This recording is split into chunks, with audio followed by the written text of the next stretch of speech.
नमस्कार। आज 23 जुलै आज रात्रीपासून हवामान खात्याने आजपासून पुढील 3 दिवस राज्यात ठिकठिकाणी जोरदार पावसाचा अंदाज वर्तवलेला आहे। तर हवामान विभागाच्या अंदाजानुसार आज रात्रीला मध्य महाराष्ट्राचा घाटमाथा आणि विदर्भातील काही भागात जोरदार पावसाचा अंदाज दिलेला असून रत्नागिरी आणि सातारा या जिल्ह्याला मुसळधार पावसाचा रेड अलर्ट दिलेला आहे।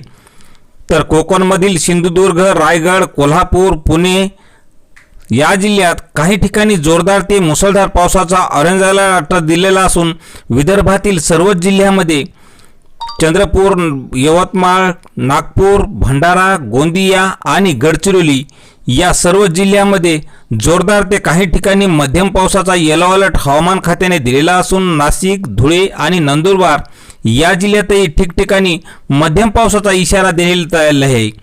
तर मध्य महाराष्ट्र आणि मराठवाड्यात तुरळक ठिकाणी एखाद्या हलक्या ठिकाणी मोजका पाऊस पडेल अशी शक्यता वर्तवण्यात आलेली असून उद्याही पावसाचा जोर वाढणार असल्याची माहिती मिळत आहे। तर शेतकरी मित्रांनो, अशीच हवामानाची प्रत्येक अपडेट पाहण्यासाठी हवामान आणि परिसर चॅनलला सबस्क्राइब करा। धन्यवाद।